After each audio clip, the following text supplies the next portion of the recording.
Discipline is a way of expression. Say you want to express your feelings in stone. Now, stone doesn't give way very easily. It's tough stuff. And so you have to learn the skill or the discipline of the sculptor in order to express yourself in stone. And so in every other way, whatever you do, you require a skill. And it's enormously important, especially for American people, to understand that there is absolutely no possibility of having any pleasure in life at all without skill. Money doesn't buy pleasure. Ever. Look, if you want to get stone drunk and go out and get a bottle of bourbon and down it, you can't do that except for people who have practiced the distiller's art. You can't even make love without art.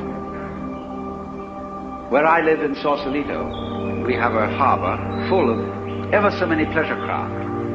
Motor cruisers, sailing boats, all kinds of things. And they never leave the dock. All that happens with them is their owners have cocktail parties there on Saturdays and Sundays.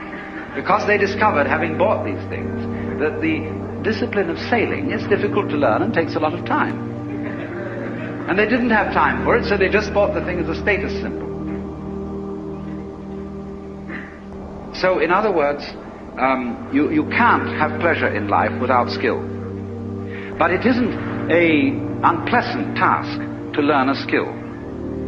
If the teacher, in the first place, gets you fascinated with it.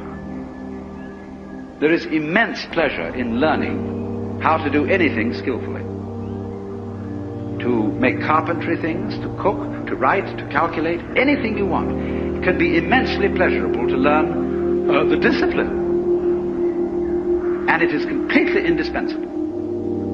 Because look, you may be a very inspired musician. I'm not a musical technologist, you see, and I regret it, but I'm a word technologist.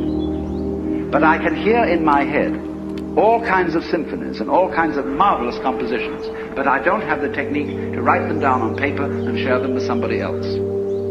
Too bad. Maybe next time around.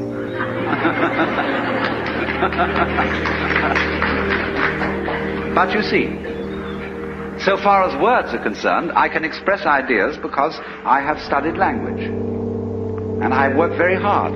Not that I didn't like it, I intensely enjoy the work of writing a book, although it is difficult. But it's fascinating to say what can never possibly be said. So, you see what's happening. What you have to do, you have inspiration, but then you have to have technique to incarnate, to express your inspiration. That is to say, to bring heaven down to earth. And to express heaven in terms of earth.